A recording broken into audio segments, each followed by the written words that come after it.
Hello বন্ধুরা, কেমন আছো? আশা করি তোমরা খুবই ভালো আছো। আর আমি ভীষণ ভালো আছি। আর আমি সবে দেখো এই ডিউটিতে এসছি রাত্রেও আমি কাজ করছি। তো 6:30টায় আমি গেছিলাম আর এই আসলাম আমি এই 8:30। তো এসে দেখো আমি কি রান্না করছি, কচু আলুর তরকারি। কি করবো, রাত্রিবেলা বাজার ঠিক মতন করা থাকে না ঘরে, তো যা ছিল এই কচু আলুর তরকারি। বাবা, স্লিপ খেয়ে গেল হাতটা। তো আমি সেদিনকার ঝড়ের বিষয়ে বলেছিলাম যে আমার ভীষণই ভয় লাগে। সত্যি আমার ভীষণ ভয় লাগছিল, কেন আমাদের ঘরের টিনটা পুরো আর্ধেক ডুবে গেছে। আমাদের লোক নিয়ে এসে ঠিক করাতে হবে। আর সেদিনকার যদি রাত্রিবেলায় পুরো ভিডিওটা আমি করতাম তাহলে তোমরা দেখলে বুঝতে পারতে, কেন আমার ঘরে পুরো দেয়ালে প্লাস্টার করা নেই। পুরো দেয়াল থেকে জল, মানে পুরো যেরকম সাবার চালিয়ে যেরকম চান করলে যেরকম জলটা পড়ে, অ্যাকচুয়ালি ওরকমই পুরো জল পড়ছিল দেয়াল থেকে। মানে আমি কোনো কিছু সামলাতে পারছিলাম না, পুরো দেয়াল থেকে আমার চারদিকে দেয়াল থেকে জল বেরাচ্ছে। আমি তো সত্যি সারা রাত ঘুমাইনি। সারা রাত আমি জেগেছিলাম। ভোরের দিকে 4টে-5টার দিকে আমি একটু ঘুমিয়েছি, কারণ 3টে অবধি পুরো ঝড় বৃষ্টি হয়েছে ভালোভাবে। বৃষ্টি হয়েছে কিন্তু ঝড়টা তো আর মানে 3টে অবধি হয়ে বন্ধ হয়ে গেছে। তো আমি 4টের থেকে পরে ঘুমিয়েছি। তো ওটাই আমি বললাম যে আমার ভীষণ ভয় লাগছে। কেন ওটাই, মাদের ঘরটাও আমার ভালো না। আমার মাদের ঘরটা পুরো মানে সত্যি তিরপল দিয়ে ঘর বানানো। মাদের ঘরটা অ্যাকচুয়ালি সত্যি ভালো না, তিরপল দিয়ে পুরো ঘর বানানো। তো একটা ঝড়ফড় হলে তিরপল তো উড়ে চলে যাবে বলো। এই জন্য মায়ের ঘরটা নিয়ে ভীষণই টেনশন করছিলাম। খাচ্ছিস?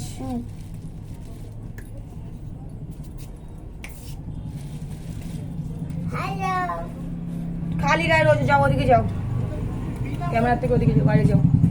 বারণ করলে কথা শোনো না তো। বাবাকে রাখছি। ডিউটি থেকে এসে একদমই রান্না করার ইচ্ছা নেই, সত্যি কথা একদমই ভালো লাগছে না রান্না করতে। কারণ 2-2.5 ঘন্টা আমি লোকের বাড়িতে রান্নার কাজ করে এলাম, তারপরে আবার নিজের ঘরে। কার রান্না করতে ভালো লাগে বলো তো? দুবেলা, সকালবেলায় গিয়ে করে আসলাম, আবার এই বিকেলবেলায় গিয়ে করে আসলাম, আবার এই নিজের ঘরেও রান্না। আমি ভাবছি বোধহয় রান্নাটা করে খেয়ে যদি ঘুমাতে পারি সব থেকে ভালো, আবার সকালবেলা উঠে কাজে যেতে হবে।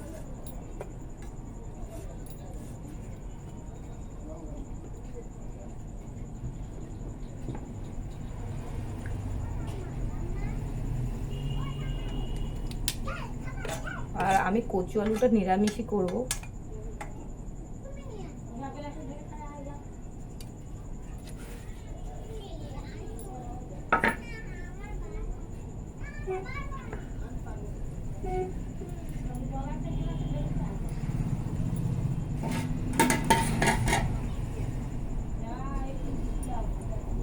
হঠাৎ আমি ভয় পেয়ে গেছি। আমি ভাবলাম বোধহয় গ্যাসের মধ্যে মানে সিলিন্ডারে আওয়াজ হচ্ছে বোধহয়, ওই জন্যই আমি চমকে গেলাম হট করে যে সিলিন্ডারে এরকম চড়বার করে আওয়াজ হচ্ছে নাকি। তারপরে দেখলাম না, ভাত ফুটছে, ভাতের ফ্যানটা গ্যাসে পড়ছে আর আওয়াজ হচ্ছে।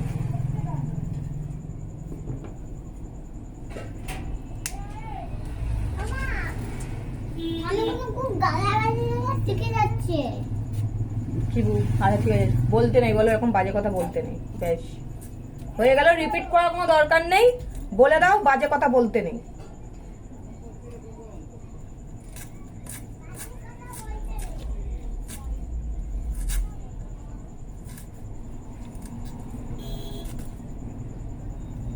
এই আমি আদা কাটছি, আদা বাটা জিরে বাটা দিয়ে আমি কচুর তরকারিটা করব।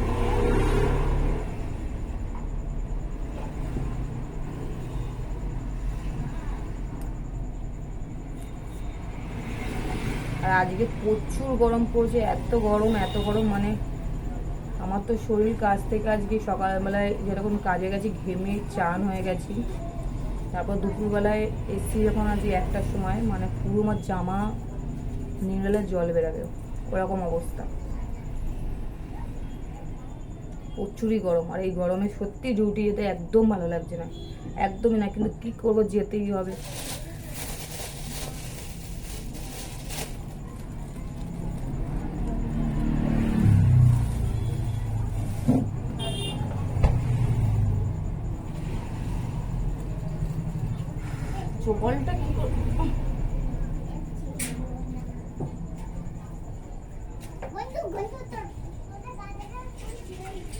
আর মেয়ের জন্য মেয়ে তো এই কচু আলু এইসব খাবে না, তো মেয়ের জন্য ছোট ছোট ছোট করে আলু কেটেছি আর গোবিন্দভোগের চাল ভাতের মধ্যে একেবারে দিয়ে প্রেসারে বসিয়ে দেবো। একটু জাস্ট জল জল টাইপের হবে, ওটাতেই একটুখানি হালকা ঘি বা বাটার দিয়ে দিলে ও খেয়ে নেবে। মেয়ের জন্য সিম্পল একদম সিদ্ধ ভাত।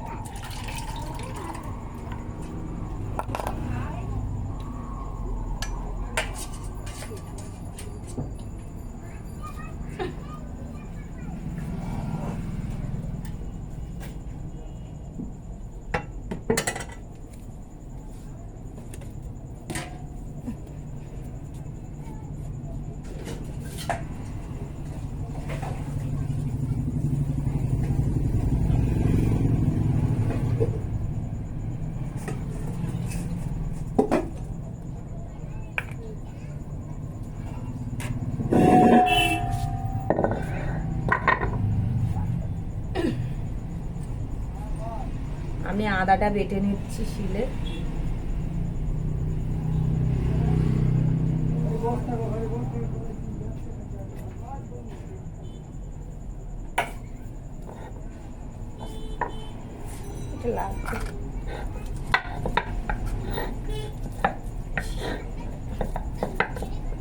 কি রে বাবা,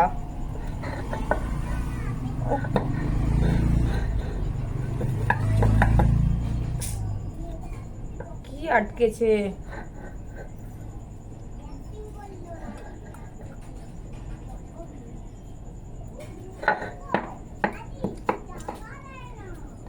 প্রচুর খোসা আটকে গেছে, ওর জন্য সিলটাই আর বাটা যাচ্ছে না, ক্লিপ খাচ্ছে।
যা গরম পড়েছে কদিন, তার জন্য আমরা সবই জিরে আদা বাটা দিয়ে দিয়ে রান্না করে করে খাচ্ছি, যা গরম পড়েছে।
তেরি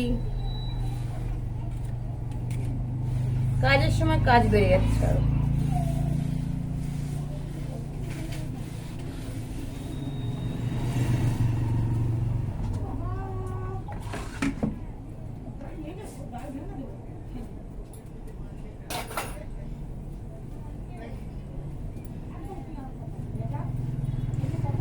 বাবা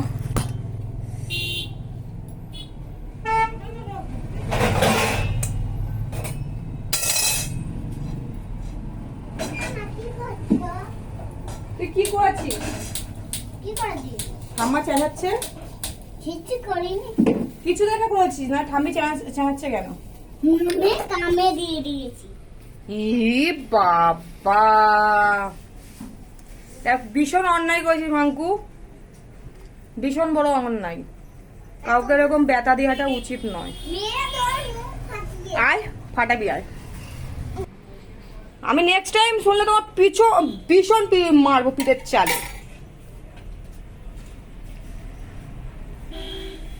তো চলো বন্ধুরা, ভালো থেকো। শুভরাত্রি সকলকে জানাই শুভরাত্রি। চলো টাটা, বাই বাই।